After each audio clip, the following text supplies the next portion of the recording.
안녕하세요. 방문해주신 모든 분들 감사합니다. 바로 사연 시작해보겠습니다. 제 시어머니는 집안일도 완벽하고 온화하고 예의 바릅니다. 누구나 꿈꾸는 좋은 아내이자 어머니입니다. 그런 시어머니를 시아버지도 남편도 좋아하고 항상 자랑을 하시곤 했어요. 근데 그 시어머니의 모습은 겉모습이에요. 실제로는 뒤에서 이웃에게 시아버지를 흉보고 다닙니다. 요리나 청소는 가족들의 눈을 피해 사람을 쓰거나 며느리인 저를 시키세요. 나중에 남편이나 시아버지에게는 자기가 했다고 합니다. 그리고 시아버지 앞에서는 사랑하는 척 합니다. 나는 다시 태어나도 당신과 살 거야. 이렇게 말합니다. 이런 다중인격 같은 성격의 시어머니이기 때문에 며느리인 저에게 청소나 빨래 심부름 시키는데 거리낌이 없습니다. 설거지는 쌓아놓지 말고 바로바로 해야지. 유리창은 안 닦니? 여기 창문 틈새도 자주 청소해줘야 해. 저희 집에 오시면 인사 하나 없이 잔소리부터 합니다. 이 외에도 저를 다양하게 괴롭힙니다. 저 먹으라고 주신 음식이 상했을 때도 있었습니다. 남편에게 제가 몇 번이나 괴롭힘을 당하는 것 같다고 말해도 시어머니를 절대적으로 믿고 있습니다. 에이, 우리 엄마가 그런다고? 혹시 꿈꾼 거 아냐? 우리 엄마는 절대 그럴 리가 없어. 아무리 말해도 제 말은 믿어주지 않습니다. 그러다 최근에 시어머니의 비밀을 알게 됐습니다. 시어머니께서 남편에게 이런 말을 했습니다. 앞집 아줌마, 저 버지는 스마트폰으로 바꿨던데 나도 바꿔줘. 남편은 시어머니가 갖고 싶다고 하면 무리해서라도 사줍니다. 근데 결혼 전에는 안 그랬는데 결혼하고 나서부터 저럽니다. 아이가 태어나도 달라지는 게 없었어요. 오히려 시어머니에게 너무 많은 돈을 쓰니 아이들에게 크리스마스나 생일 선물 사줄 때는 궁색합니다. 어떨 때는 은근슬쩍 선물 없이 넘어가려는 경우도 있고요. 그때마다 남편한테 말합니다. 당신이 어머님한테 선물 사드리거나 효도하는 것은 상관없는데, 근데 나나 애들도 좀 생각하면서 했으면 좋겠어. 하고 몇 번이나 부탁했습니다. 그때마다 남편은 알겠어. 미안해. 라고 반성하는 척은 하지만 몇 달 후면 다시 돌아가더라고요. 명품 가방이나 값비싼 것이 필요하다거나 사달라고 하면 저희 가족 생활비도 넉넉하지 않기 때문에 많이 부담스럽습니다. 그래서 이번에 스마트폰을 갖고 싶다고 말하셔서 저는 미리 말했습니다. 어머님께 폰 사드릴 생각이면 당신 용돈으로 해결해. 미안한데 얼마 안 되는 용돈으로 뭘 할 수 있겠어. 그냥 할부로 사드리자. 결국 남편은 어머님이 원하시는 폰을 사줬습니다. 원래 사용하시던 폰이 오래된 폰이라 최신 폰으로 바뀌니 처음부터 다시 배워야 했습니다. 그래서 재택근무를 하고 있는 저에게 폰 사용법 알려달라고 매일 집으로 오시게 됩니다. 시어머니는 전화 걸고 받기, 인터넷 사용하기, 어플 다운받는 방법 등등 하나부터 열까지 다 저한테 물었습니다. 저는 재택근무 중이라도 해야 할 일이 있기에 다 끝내고 알려드리려고 했습니다. 어머님, 저 일해야 하니까 혼자서 이것저것 한번 해보세요. 넌 내가 귀찮니? 내가 혼자서 할 수 있을 것 같으면 너한테 뭐하러 물어보니? 그리고 뭐 큰일 한다고. 나부터 알려주고 난 다음에 일해도 되잖아.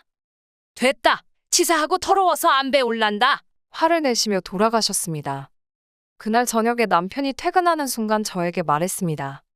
당신, 엄마가 폰 사용법 알려달랬는데 귀찮다고 혼자 알아서 해라고 했어? 남편은 저를 일방적으로 몰아붙였습니다. 저는 남편에게 진실을 말했지만 제 말은 듣는 척도 안 합니다. 제 말을 믿어주는 건 아이들 뿐이네요. 그리고 며칠 뒤 시어머니는 또 집에 찾아오셨습니다. 온 이유는 변함없이 폰 사용법 물어보려 온 것이었고 구글 계정 로그인 하는 방법, SNS 보는 방법, 어플 쓰는 방법 등등을 물었습니다. 시어머니를 쫓아내고 싶었지만 또 남편과 시어머니랑 싸우고 싶지 않아서 알려드리면 다시 돌아가시는 것을 조건으로 해서 알려드렸습니다. 아들이 언제 내 말 안 듣는 거 봤니? 너는 그냥 내가 해달라는 거 해주고 내 비위만 맞춰주면 돼. 듣기 싫은 소리를 늘어 놓으시는데 얼른 보내고 싶어서 알려달라는 거 서둘러 알려드렸습니다. 다 알려드렸더니 마지막으로 컴퓨터로 구글 계정에 로그인하는 것도 알려달라고 하셨습니다. 뭐 컴퓨터도 좀 배우고 싶으시다나.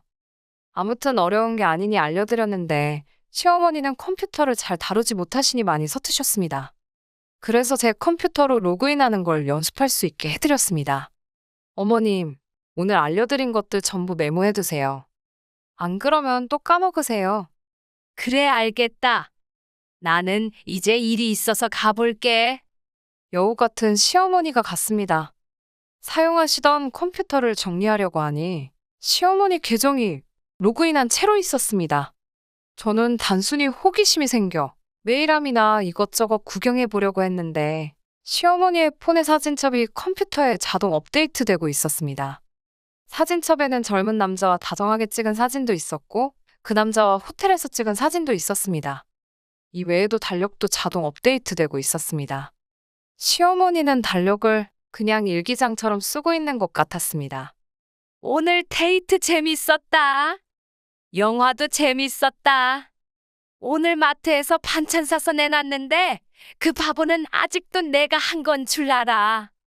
아마도 제게 다시 배우려 온 게 외도하기 위해서인 것 같습니다. 그리고 전화번호부도 볼 수 있었는데 시아버지는 바보라고 저장해놨었고 저는 며느리라고 저장되었더군요. 남편에게 이런 것들을 보여주더라도 아마 제가 조작한 거라고 생각하고 절대 제 말은 안 믿을 겁니다.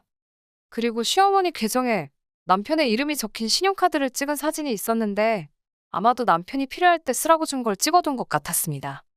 그리고 저는 마마보이 남편에게 벗어나기 위해 이혼 준비를 하려고 재택근무를 시작한 거였습니다. 그래서 변호사도 구하고 작지만 새 거처도 구해 계약도 했습니다. 저는 마지막으로 이혼하기 전 시어머니에게 복수하기 위해 남편이 준 신용카드를 분실 신고했어요. 그랬더니 시어머니가 찾아오셨습니다. 이거 아들이 준 신용카드인데 갑자기 분실 신고로 사용 중지됐다네? 아들은 그런 적 없다고 하는데 그럼 네가 분실 신고한 거니? 저는 애들한테 자기 방에 들어가라고 하고 대답했습니다.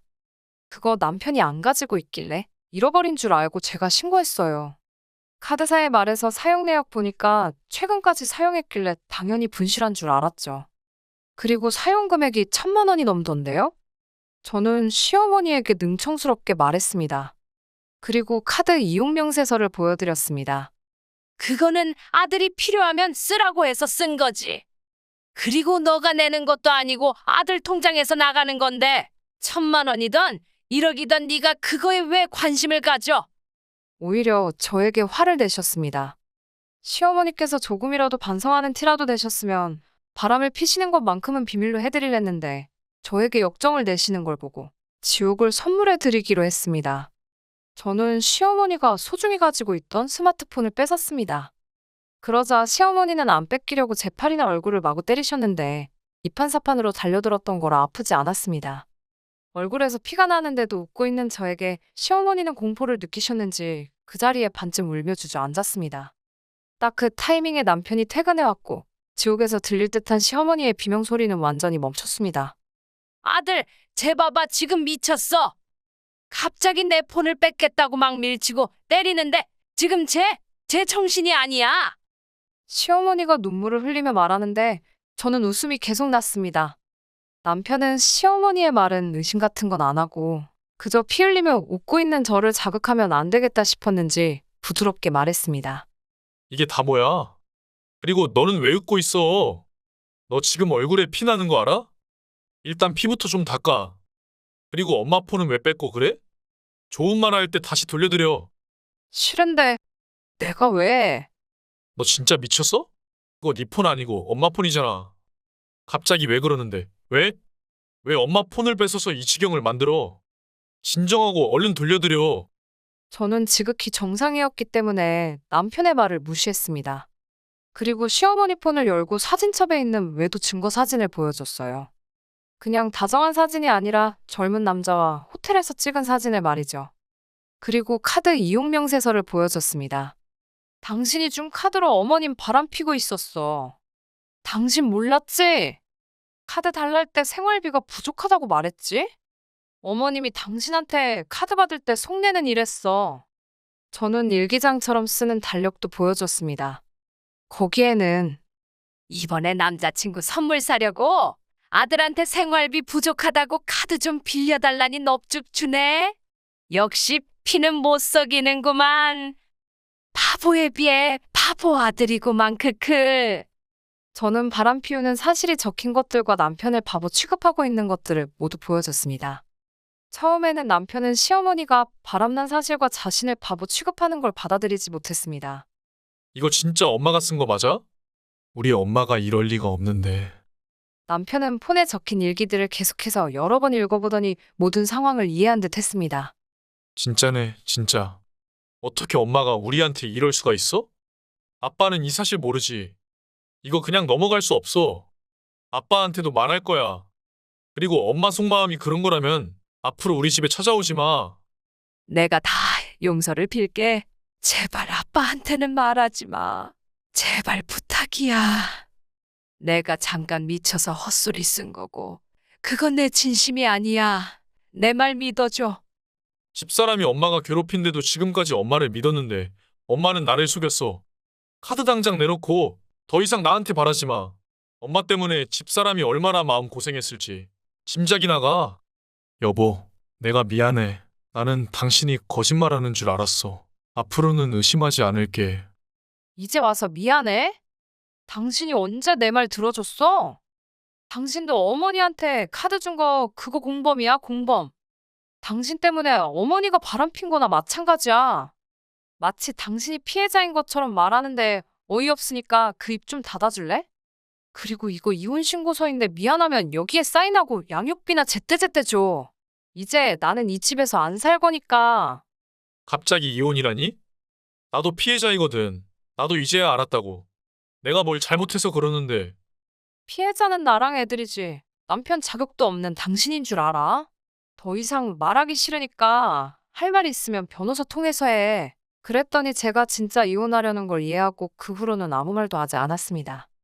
저는 애들을 데리고 미리 구해놨던 집으로 갔습니다.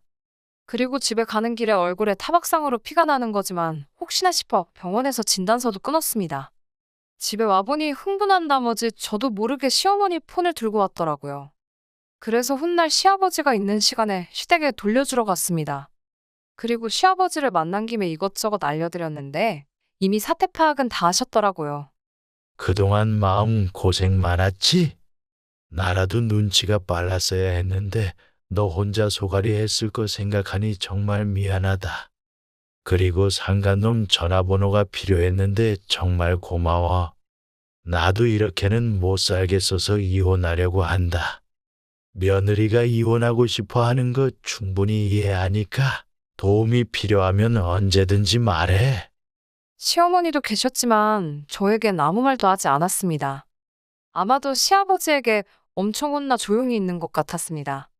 그 후로 시아버지가 자신이 피해자라고 계속 주장하는 남편을 설득해 주신 것 같았습니다. 남편은 여러 번 저를 회유를 했지만 결국은 이혼에 합의했어요. 아들아, 너나 나나 피해자라고 하기에는 책임이 크다. 지금까지 마음고생했을 며느리 놔줘라. 정말 미안하다면 지금은 원하는 대로 해주는 게 맞아. 애들 아빠니까 언젠가는 다시 합칠 날이 오겠지. 이렇게 남편을 설득해 주셨습니다. 그리고 남편을 마지막으로 만난 날, 나는 아직 당신을 사랑해. 애들 아빠이기도 하니까 나중에 다시 합치는 것도 생각해주면 좋겠어. 저는 절대 다시 합치지 않을 겁니다. 겨우 벗어난 지옥을 다시 들어가기 싫거든요. 그리고 맞은 것에 대해 폭행 신고를 하려다가 마지막 정으로 남편에게 치료비 받고 신고만큼은 참았습니다. 속마음을 말하자면 귀찮았던 게 이유이긴 하지만요. 크크. 그리고 시아버지도 시어머니와 이혼하셨습니다. 외도가 장기간이었고 이래저래 몰래 쓴 돈이 몇 천만 원 된다고 했습니다. 상간남과 시어머니에게 위자료를 받았는데 상간남은 위자료를 주고 잠적해버렸고 시어머니는 평생 주부로만 살다가 아르바이트하며 생계를 유지하고 있다네요. 아마도 상간남은 시어머니를 그저 직업으로만 생각했던 것 같습니다. 저는 새로운 거처에서 아이들과 평화롭게 잘 지내고 있습니다. 이 평화가 오래오래 유지되면 좋겠습니다. 오늘의 사연은 여기까지입니다. 시청해주셔서 감사합니다.